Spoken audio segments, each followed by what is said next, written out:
L'apôtre Saint Paul, dans sa lettre aux Romains, au chapitre 10, verset 17, dit que la foi vient de ce qu'on entend, et ce qu'on entend vient de la parole du Christ. L'enseignement que vous allez écouter vous est présenté par le groupe d'intercession du groupe Les Amis de l'Eucharistie de la paroisse Saint-Paul, pays Accra. Nous vous souhaitons une bonne écoute. Que Dieu vous bénisse. Amen.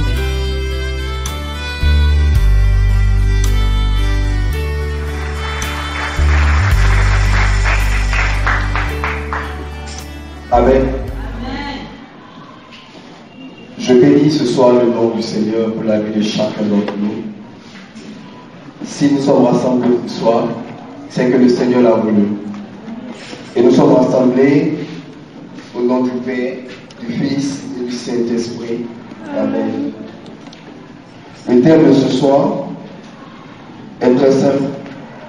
Nous allons étudier un peu sur le sang précieux de Jésus-Christ. Nous allons rentrer un peu dans l'historique et puis ressortir aussi dans le temps actuel. C'est que le sang de Jésus-Christ peut faire dans la vie d'un chrétien. Les merveilles du sang de Jésus-Christ. Ceux qui sont assis derrière, je vais vous demander de vous déplacer. C'est vrai que c'est ta place préférée.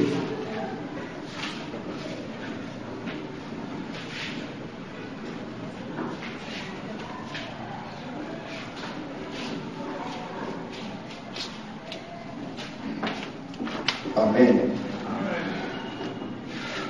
Est-ce que le cœur peut nous donner un chant d'inspiration sur le sang de Jésus?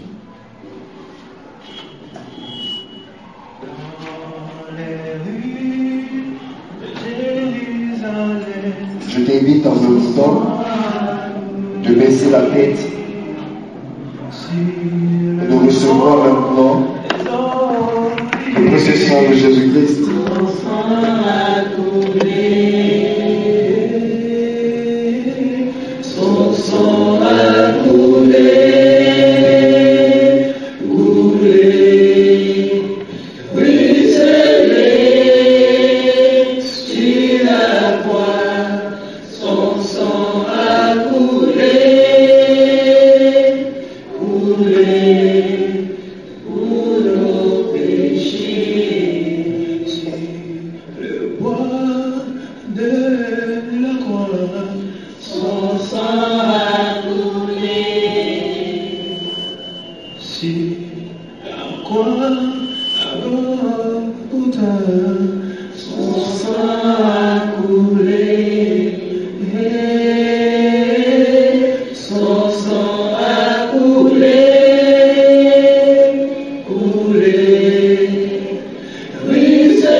Seigneur Jésus-Christ, tu as dit dans ta parole, dans le livre de Matthieu, au chapitre 18, verset 19, que tout ce que l'on s'accordera sur cette terre en ton nom, Seigneur, nous sera accordé dans les cieux. Ce soir, Seigneur, mes frères et sœurs assis dans ta présence, nous accordons par ton nom, Seigneur, ta faveur. Le dessein sur chacun d'entre nous, afin de comprendre cet enseignement et de nous guider dans tout ce que nous ferons désormais. Dans le nom précieux de Jésus-Christ, j'ai prié. Amen. Amen. On acclame encore une fois le Seigneur.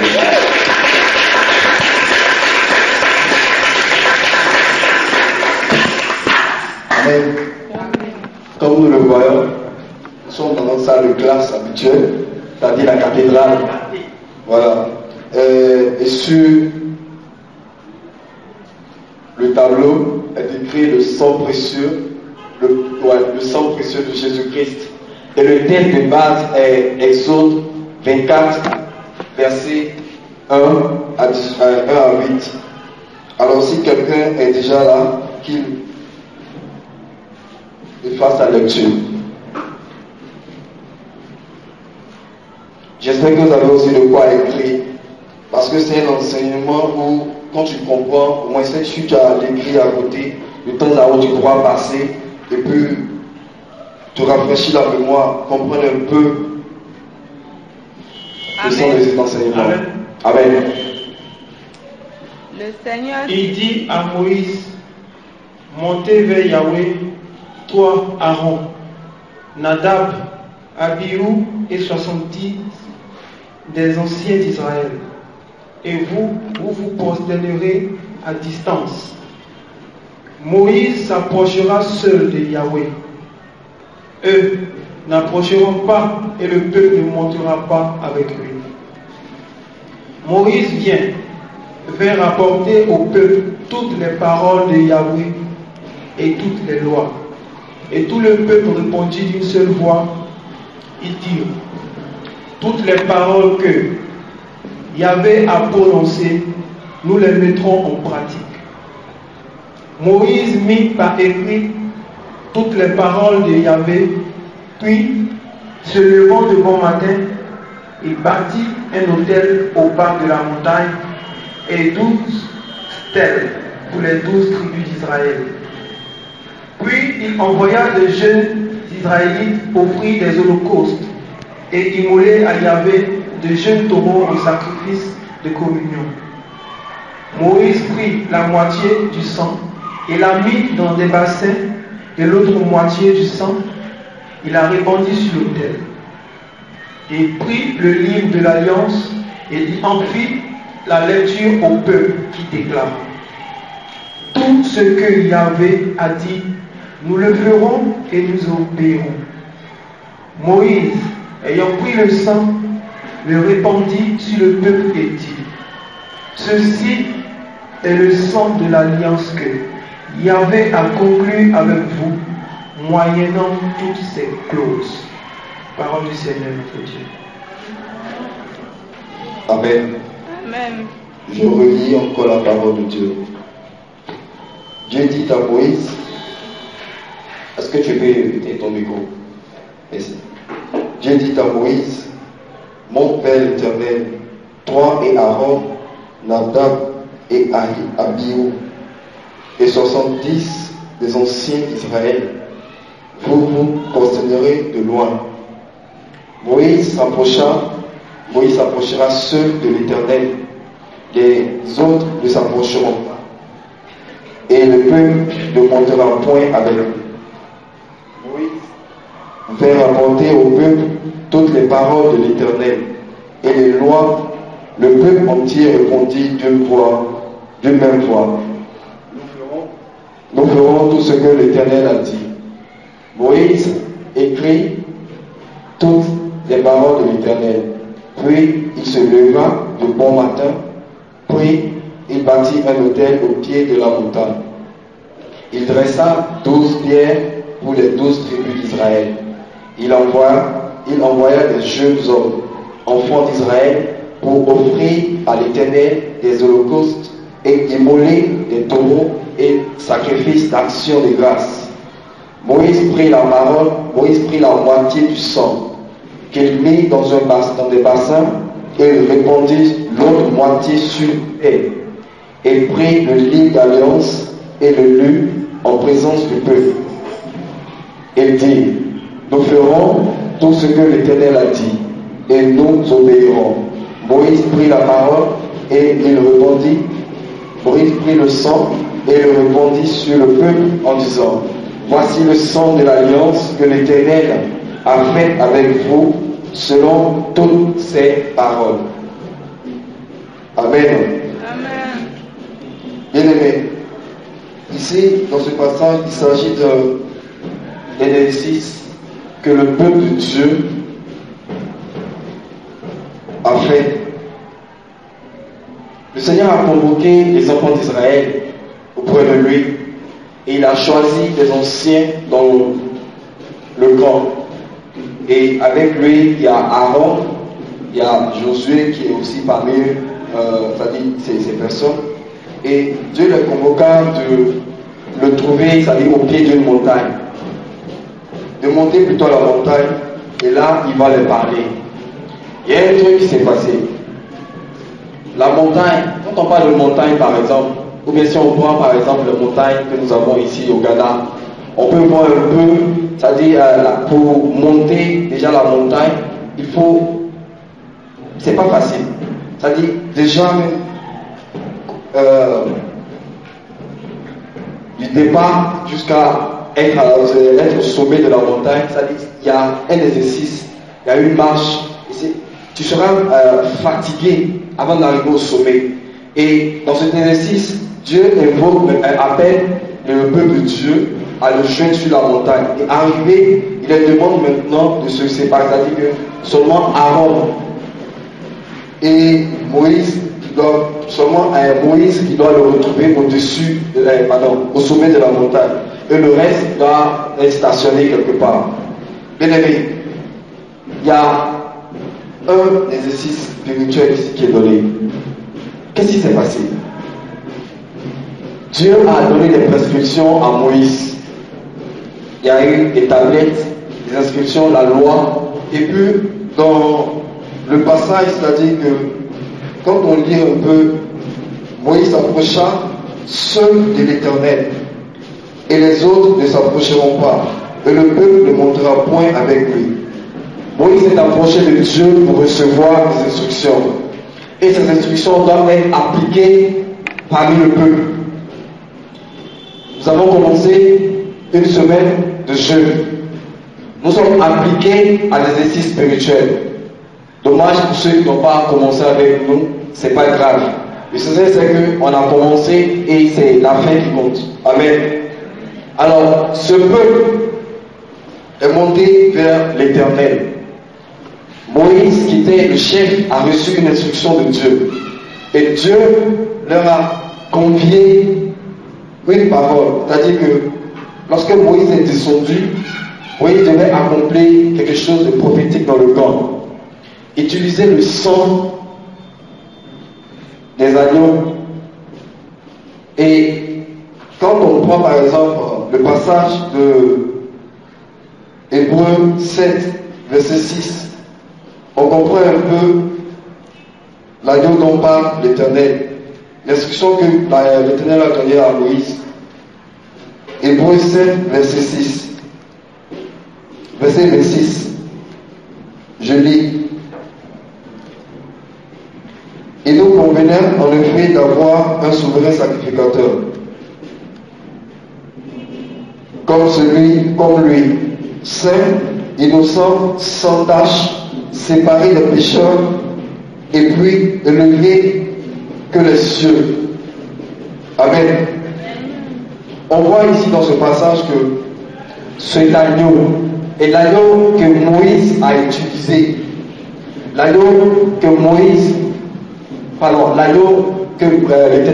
l'instruction que l'Éternel a donnée à Moïse d'utiliser était un agneau de cette forme. C'est-à-dire que l'instruction qui est donnée est un agneau sans tache, sur lequel le péché du peuple seront transmis. Et lorsque ce sacrifice sera fait, il y a beaucoup de choses que nous allons voir. Par exemple, lorsque Dieu a eu à conclure avec son peuple, ils sont descendus, et dans le verset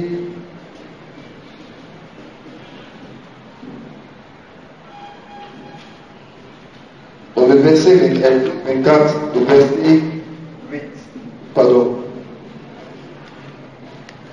Oui, le verset 8. Nous voyons là que le Seigneur a donné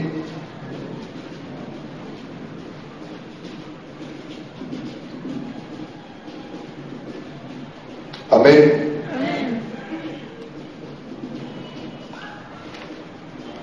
Moïse écrivit toutes les paroles de l'Éternel, puis se leva de bon matin, partit d'un hôtel au pied de la montagne.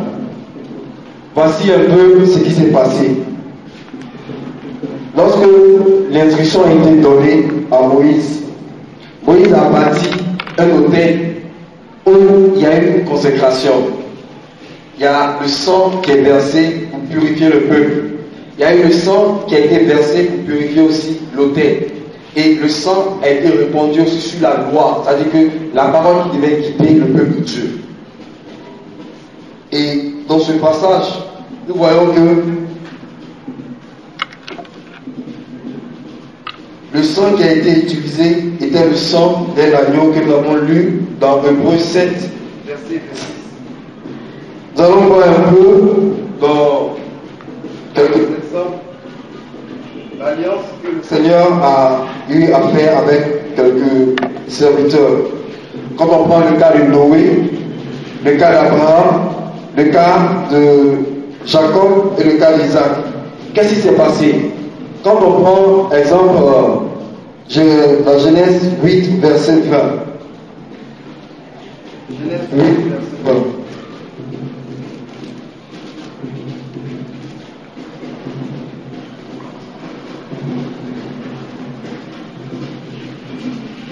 Genèse 8 verset 20. Quelqu'un, c'est Genèse 15 verset 17. Quelqu'un d'autre prend à Genèse 26, verset 25. Et une autre personne, la Genèse 31, verset 54. Je reprends. Genèse 15, verset 17. Genèse 26, verset 25. Et Genèse 31, verset 54.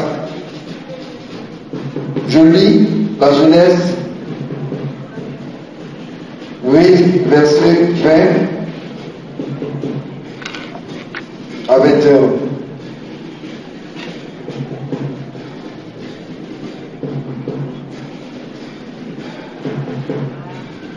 Amen. Est-ce que c'est bon? Genèse 15, verset 17. Genèse 20.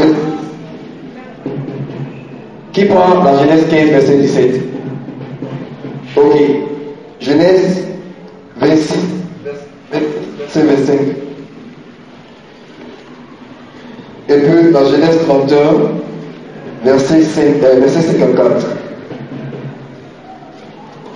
Amen. Amen. Je lis Genèse 8, verset 21. Noé bâtit un autel à l'Éternel. Il prit toutes les bêtes pures et de tous les oiseaux purs.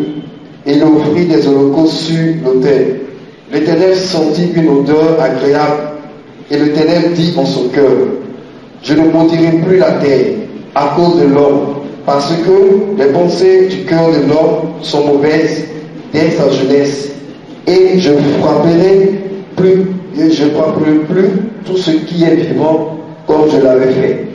Amen. Amen. Dans ce récit, quelque chose s'est passé avant que le Seigneur nous prenne cette résolution. On sait très bien que le peuple de Dieu, dans le temps, vivait de façon désordonnée. Et il a fallu que Dieu, c'est-à-dire au travers du déluge, balaie cette race. Et il a donné l'instruction à Noé de pouvoir construire un arc et faire rentrer tous les animaux deux par deux et prendre aussi quelques membres de sa famille. Et avant que cela ne se produise, le Seigneur avait, par Noé, avait averti le peuple que quelque chose de mauvais allait se passer. C'est-à-dire que le Seigneur avait rasé le peuple. Ils n'ont pas pris cela au sérieux. Et on constate dans la suite que le Seigneur a envoyé le déluge pour raser le peuple. Maintenant, lorsque Noé, qui a été divinement averti par Dieu, a créé l'arche, le déluge s'est produit. Il y a eu balayage et il devait avoir un acte. Noé devait briser l'alliance, c'est-à-dire la malédiction que Dieu avait lancée sur la terre. Et au travers de ce sacrifice que Noé a effectué, c'est-à-dire qu'il a pris des animaux purs. Chaque fois que le Seigneur utilise quelque chose, ces choses doivent être consacrées, ces choses doivent être pures. Alors il a pris des animaux purs qu'il a consacrés à Dieu. D'abord en créant d'abord un autel.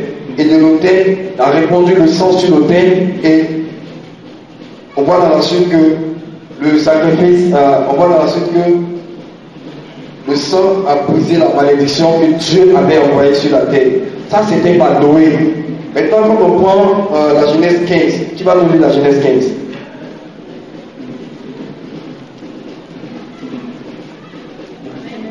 Amen. On le soleil se couchait, que les ténèbres s'étendirent. Voici qu'un four fumant et un brandon de feu passèrent entre les animaux partagés. Amen.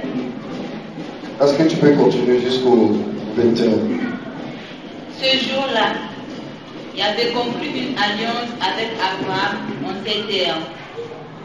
À ta postérité, je donne ce pays, le fleuve d'Égypte, jusqu'au grand fleuve, le fleuve d'Éphrate, les Kénites, les Kénézites, les Cablonites, les Hidites, les Périzites, les Réphaïm, les Amorites, les Canaïens, les Girgashites et les Jubiséens.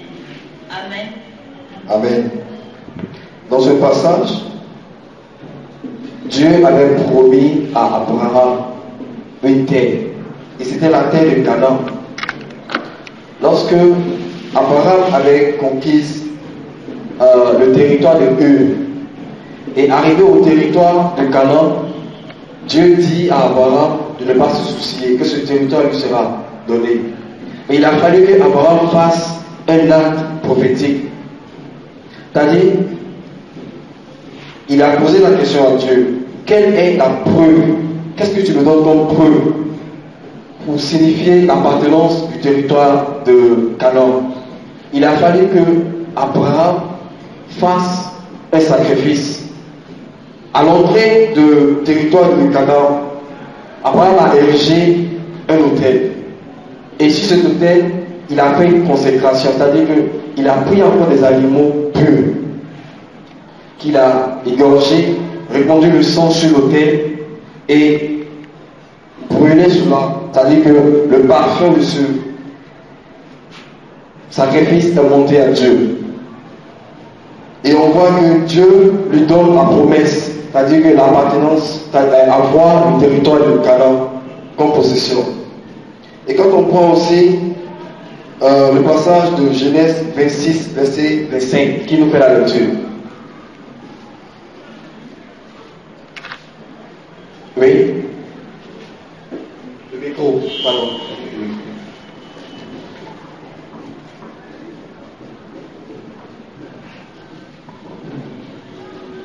Et il bâtit là un autel et invoqua le nom de l'Éternel. Il y dressa ses tentes et les serviteurs d'Isaac y creusèrent un puits.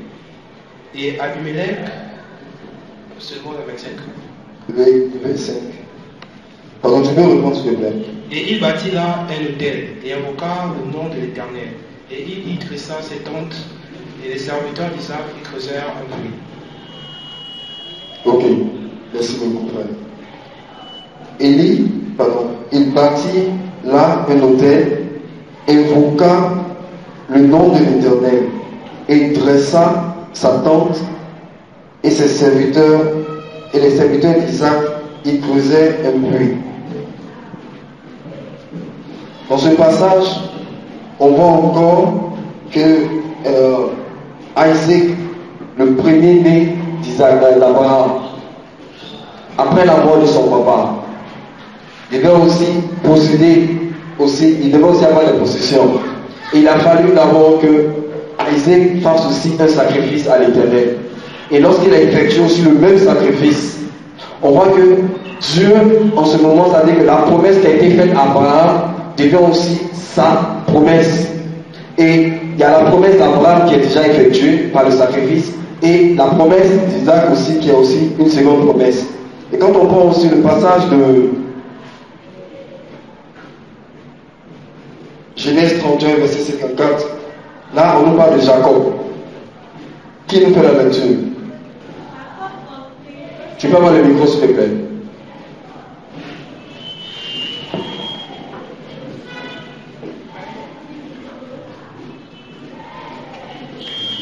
Jacob offrit un sacrifice sur la montagne et il invita ses frères à manger. Ils mangeaient donc et passaient la nuit sur la montagne. On voit dans ce passage aussi que Jacob aussi a fait aussi un sacrifice. Et dans ce passage, il est dit, Jacob offrit un sacrifice sur la montagne. Et il invita ses frères à manger. Ils mangeaient donc et passaient la nuit sur la montagne. Qu'est-ce qui s'est passé dans ce récit? On remarque que lorsque Jacob quittait le territoire de son beau-frère, Jacob a passé plus de 20 années à servir son beau-frère. 14 années pour 2 femmes. 6 années pour la possession, c'est-à-dire que le bétail et tout ça. Et quand on ajoute ces deux, ça fait quelque chose de 20 années que Jacob a passé dans le territoire de son beau-frère. Et il a payé pour cela. Et lorsque Jacob quittait ce territoire, on a constaté que les filles de Laban avaient pris les dieux de leur père. Et cela a révolté le papa qui est rentré, c'est-à-dire dans la poursuite, à lui retirer ses objets. Mais lorsqu'il arrive, il est refroidi. Mais il a monté, c'est-à-dire, comment on dit sage en français? Voilà, c'est-à-dire, il a cherché un peu dans tout ce qu'ils avaient, et ce qu'il avait trouvé, c'était, en fait, il n'avait pas trouvé son Dieu, ses dieux, mais c'était caché quelque part. Il était fâché, pourquoi? Ce qu'il avait planifié faire à Jacob. Lorsque Jacob lui a fait le récit de tout ce qu'il a fait, les services qu'il lui a rendus, et il était touché, et voilà que à la fin, maintenant il s'est départagé. Jacob prend des agneaux, il offre comme sacrifice, c'est-à-dire couper l'alliance entre lui et son beau-père. Ça, c'est le récit de Jacob. Et dans cette alliance, on lit que Jacob bâtit à l'Éternel un autel et répand le sang. Et la promesse, ici encore, on voit que la promesse que Dieu avait faite à Abraham et à Isaac, Jacob reçoit encore cette promesse. Ça fait 2. Dans le premier cas, la promesse que Dieu avait faite à Abraham, ça c'était direct. Et dans le second cas, c'est Isaac. Isaac qui reçoit la promesse de Abraham. Dans le second cas, on voit que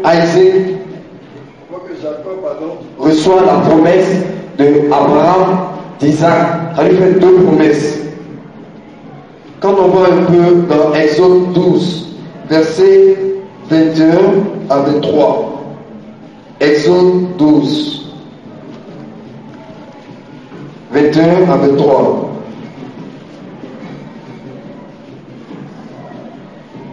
Qu'il fait? Amen. Amen.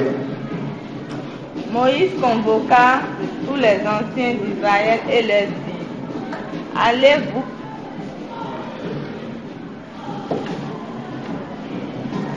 Amen.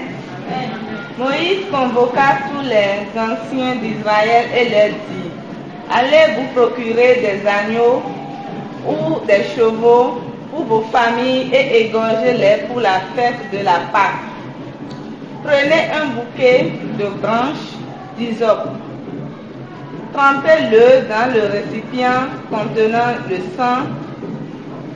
sang de la victime et mettez-en sur les deux montants et sur la poutre supérieure de la porte d'entrée. Dès lors et jusqu'au matin, que personne ne sorte de sa maison. Amen. Amen. Je reprends. Moïse appela tous les anciens d'Israël et leur dit, allez prendre du bétail pour vos familles et immoler la Pâque. Vous prendrez ensuite un bouquet d'hysope, vous tremperez dans le sang qui sera dans le bassin, et vous toucherez le linteau et les 2 poteaux de la porte avec le sang qui sera dans le bassin. Nul de vous ne sortira de sa maison jusqu'au matin.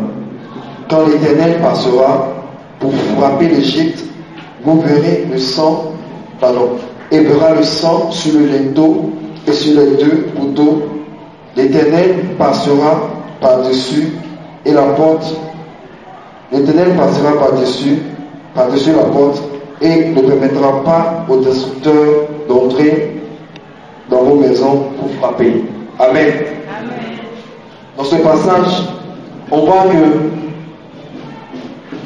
l'Éternel avait déjà convoqué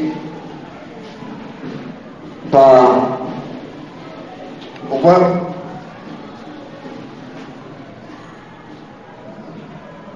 Dans ce passage, on voit que l'Éternel avait déjà convoqué le peuple d'Israël. Les a rassemblés en leur disant, c'est-à-dire en leur donnant cet ordre de faire cet exercice, c'est-à-dire de prendre le sang de bouc, de le répandre sur le linteau de leur maison, de le répandre sur tout ce qu'ils ont. Et lorsque l'ange de la mort va passer, l'ange verra le sang et passera au-dessus de leur maison. Ça, c'était aussi au travers du sang. Le sang d'un agneau, le sang du bouc, que le Seigneur a fait cette promesse au peuple d'Israël. Nous allons maintenant voir un truc intéressant. Nous allons tous ouvrir le livre de Lévitique, le chapitre 1, au verset 7. Pardon, Lévitique au verset 1, du verset 1 au verset 7. Lévitique 14, verset 1, verset 7. Amen.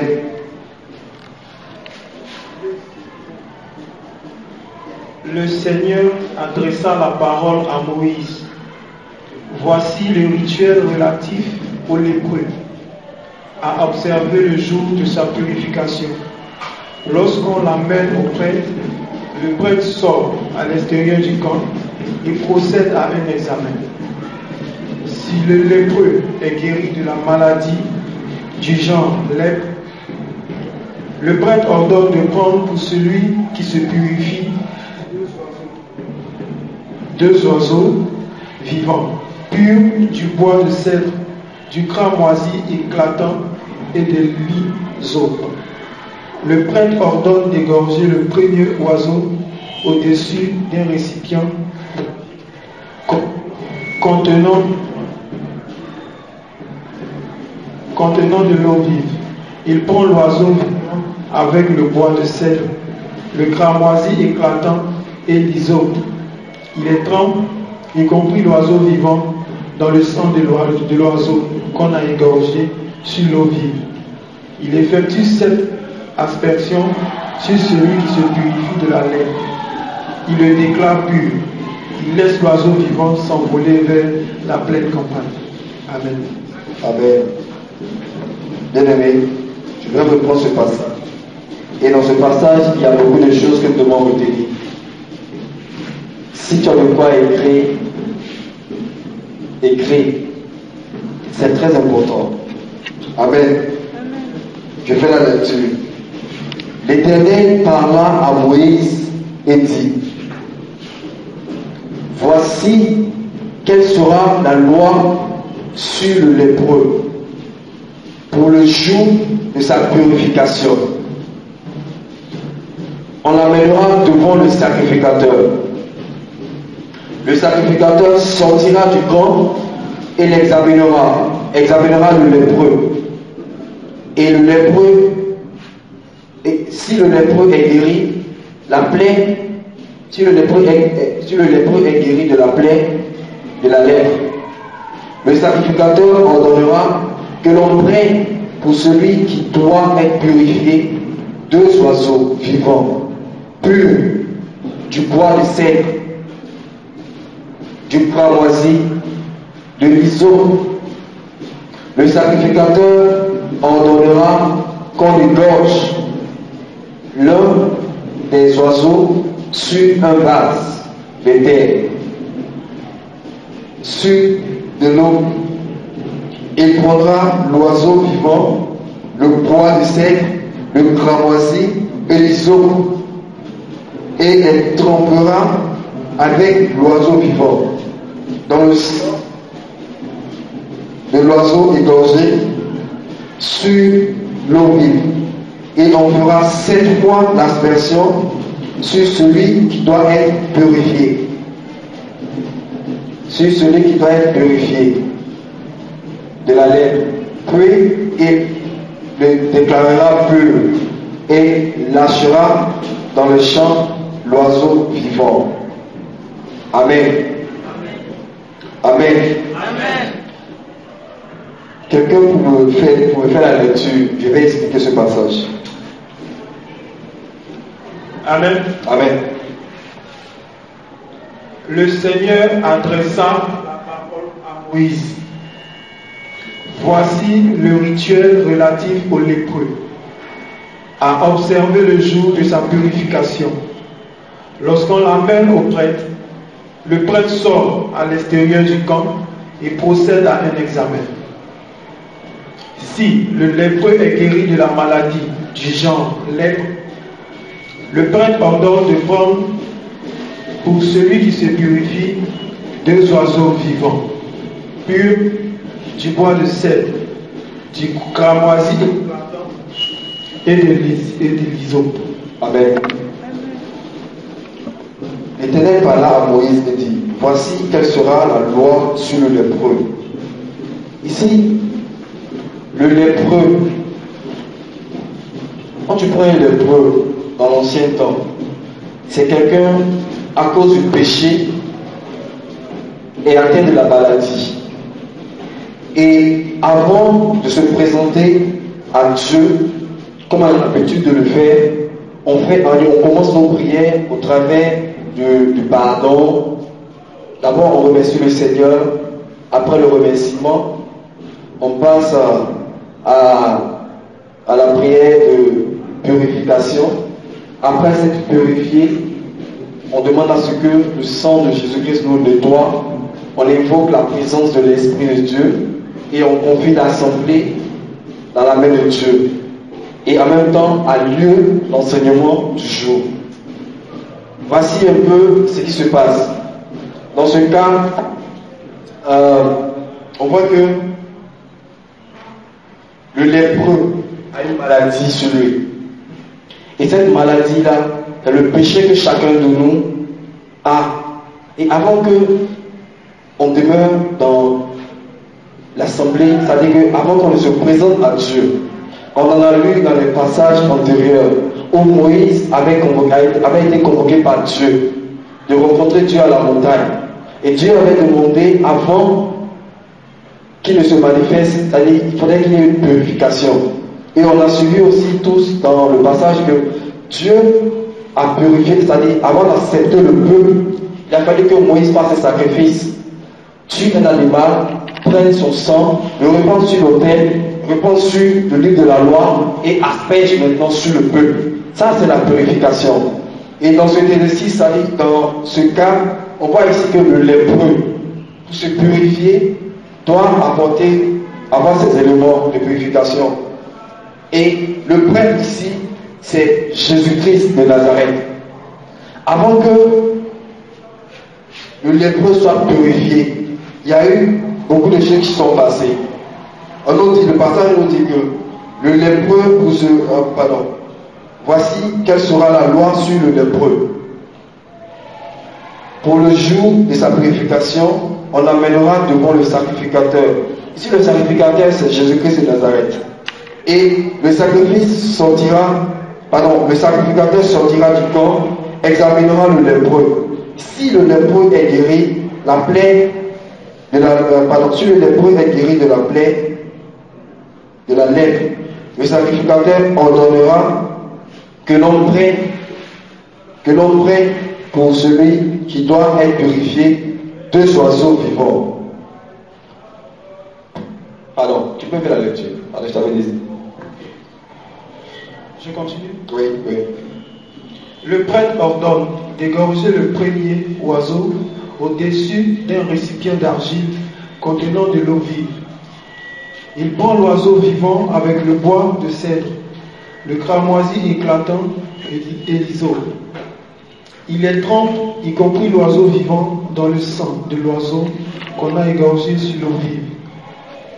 Il effectue 7 aspersions sur celui qui se purifie de la lèpre. Il le déclare pur. Il laisse l'oiseau vivant s'envoler vers la pleine campagne.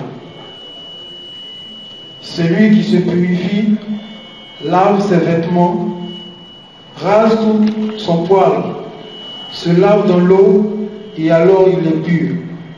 Ensuite, il se rend au camp, mais demeure 7 jours hors de sa tente. Amen.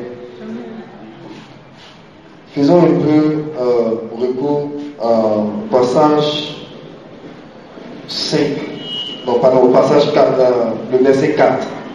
Le sacrificateur ordonnera que l'on prenne pour celui qui doit être purifié 2 oiseaux.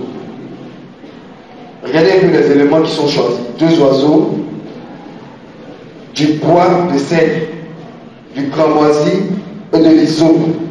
Qu'est-ce que cela signifie? Quelle est la signification de ces éléments utilisés? Quand on prend d'abord le bois de cèdre, la croix que Jésus-Christ a utilisée était faite de ce bois. Ça, c'était une préparation. Quand on prend le cramoisi, fait partie de la souffrance que le Christ a endurée. Et quand tu prends l'hysope, c'est la foi que celui qui doit être purifié doit avoir, ça dit une foi. Et on voit ici qu'il y a 2 oiseaux qui sont utilisés pour le sacrifice. Le premier, il est vivant, le second, il est égorgé et son sang est répandu dans une assiette. Et maintenant les éléments, ça dit que l'oiseau, le cramoisi, l'hysope et puis le bois de cèdre sont tous plongés dans le sang et le sacrificateur prend ce sang et asperge 7 fois le lépreux, c'est-à-dire pour le rendre pur. Ça, c'est l'exercice spirituel que le sacrificateur fait pour rendre pur celui qui est atteint de la lèpre. Je m'explique.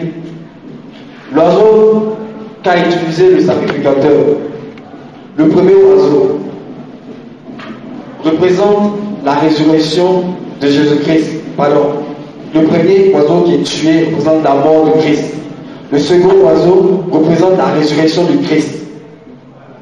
Et tous ces éléments sont utilisés par le sacrificateur pour signifier un peu la mort du Christ, sa résurrection, le poids de sa croix, la foi et puis la souffrance. On voit ici que le sacrificateur ordonne qu'on égorge 2 oiseaux de terre sur l'eau vive. Et il prendra l'oiseau vivant, le bois de cèdre, le cramoisi, l'hysope, il trempera avec l'oiseau vivant. Le sang de l'oiseau égorgé sur l'eau vive. Il en fera 7 fois. Le signe 7 ici a une signification.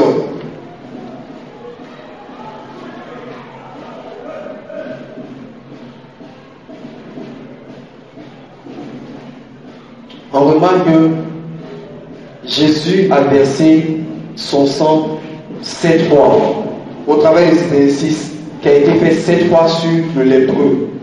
La première, à Gethsemane, Jésus-Christ a versé son sang. La deuxième, devant les Sanhédrins, Jésus est abattu. Il a aussi versé son sang. Le troisième, Jésus-Christ a été chicoté. où son sang a été répandu. Les soldats posent sur la tête de Jésus des épines devant Ponce Pilate. Ça, c'est le 4e. Le 5e, il a été cloué sur la croix par son bras. Le sang a coulé. Le 6e, il a été cloué, c'est-à-dire ses pieds ont été cloués aussi. Le sang aussi a coulé. Le sang est versé. Et le 7e, on voit que lorsque Jésus était sur la croix, il a été percé du côté. Et on a remarqué que l'eau et le sang ont coulé de son côté. Ça, c'est les 7 fois que le sang de Jésus-Christ a été répandu.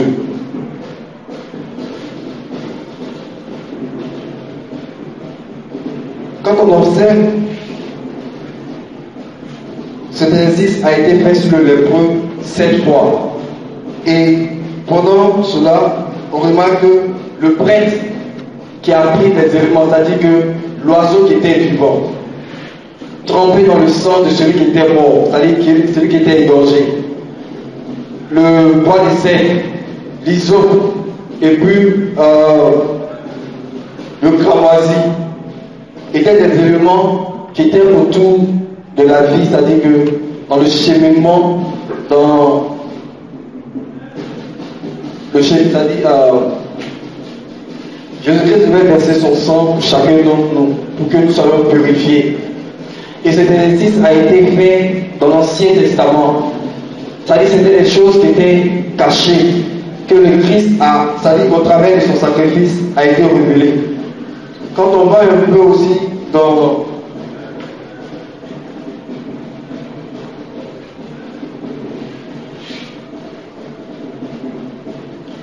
on va encore un peu plus dans le passage, dans le même passage, dans le verset 14. Je lis, ah oui, aussi quelque chose qui s'est passé.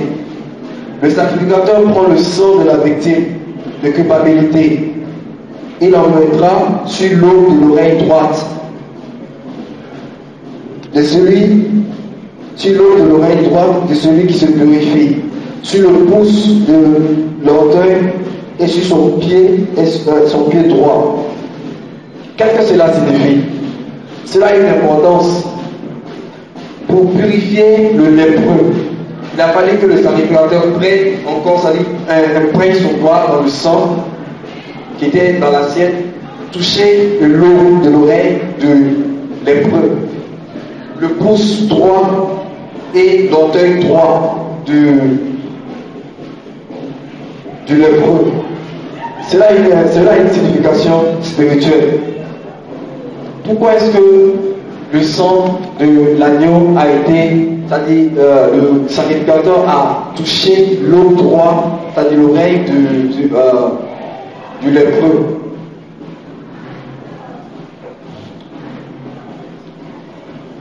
Je vais m'expliquer.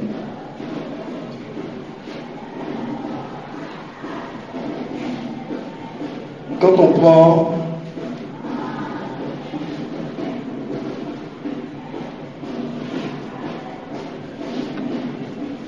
prenons le psaume 55, verset 3.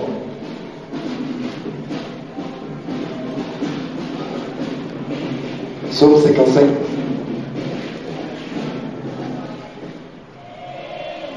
Amen. Amen.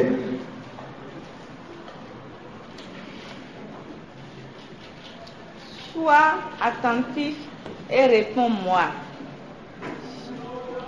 Cher sans but, accablé d'inquiétude, je suis troublé par ce que dit l'ennemi et par l'oppression qu'imposent les méchants. Ils font tomber le malheur sur moi et me poursuivent avec colère. Amen. Amen. Écoute-moi et réponds-moi. J'ai et là dans mon chagrin et j'agite. Il est très simple. L'exercice que le prêtre a fait, c'est-à-dire qu'en prenant le sang de l'agneau, toucher l'eau, toucher le pouce droit et toucher l'orteil. Le sang qu'on utilise le sang qu'a utilisé le sacrificateur. Le sang utilisé par le sacrificateur était signe de purification, de permettre la protection de celui sur qui le sang est aspergé. C'est-à-dire que cela nous permet de protéger nos pensées, tout ce qui nous vient d'aller dans la tête, tout ce que nous avons peut-être comme pensée, tout ce que nous avons de façon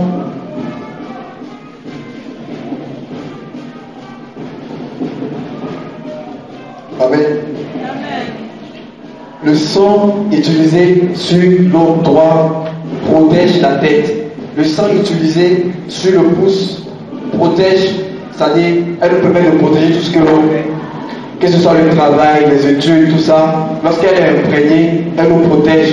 Et sur l'orteil droit, elle a la protection. Partout où on passe, on est protégé. C'est-à-dire que tu peux même marcher sur quelque chose tout de suite. Si tu as le sang, c'est-à-dire que dans ta prière, tu as invoqué, c'est-à-dire que tu as demandé à ce que le sang te protège. Tu es protégé par la tête, par tout ce que tu fais, comme travail, les études, tout ce que tu entreprends, et dans ta marche, partout où tu seras, tu es dans la protection de Dieu. Amen.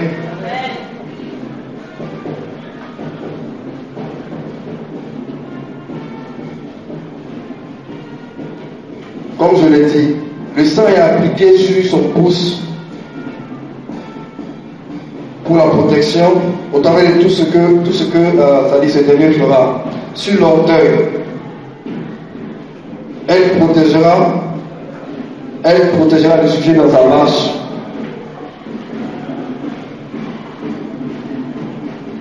Et dans le même passage, on va remarquer quelque chose de très symbolique. Le sang, au travers le sang qui a été utilisé, le sacrificateur a utilisé de l'huile pour encore faire le même exercice, c'est-à-dire que toucher l'homme droit, toucher l'orteil, le pouce droit et l'orteil droit. Partout où le sang de Jésus-Christ est invoqué, la gloire de Dieu descend automatiquement.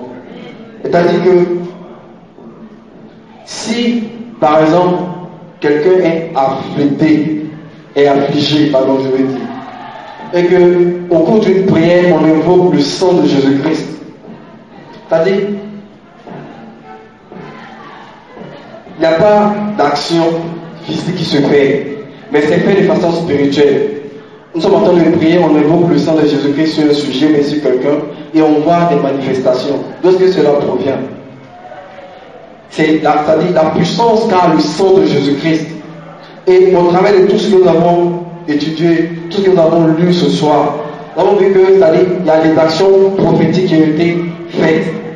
Partout où l'on est, lorsque tu arrives dans un lieu et que tu proclames par exemple le sang de Jésus-Christ dans ce lieu, il y a, c'est-à-dire, ces effets-là qui prennent déjà possession. Il y a la neutralité. Parce que le sang de Jésus-Christ neutralise tout ce qui n'est pas pur.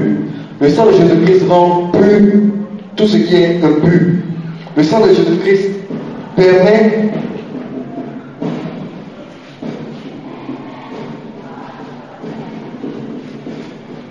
la purification et l'onction. Nous allons maintenant lire dans Ecclésiaste 10, verset 8. Quelque chose de très important, c'est que le sang de Jésus-Christ nous permet, c'est-à-dire lorsque nous prions à la maison, lorsque nous invoquons, nous proclamons le sang de Jésus-Christ sur nous. Amen.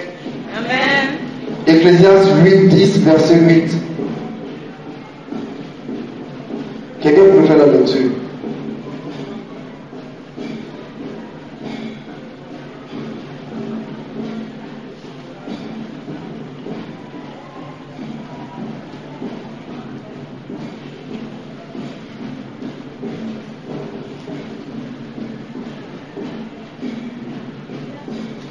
Ecclésiaste 10, verset 8. Amen. Amen. La souveraineté passe d'une nation à une autre par l'injustice, l'arrogance et l'argent. Rien de plus impie que celui qui aime l'argent. Même son âme, il la vend. Amen. Voilà, c'est le passage. 18. Celui qui creuse une fosse, il tombera. Et celui qui renverse une muraille sera mordu par un serpent. Ecclésiaste 10, verset 8. Celui qui creuse une fosse tombera. Et celui qui renverse une muraille sera mordu par un serpent. Si, au cours de la prière,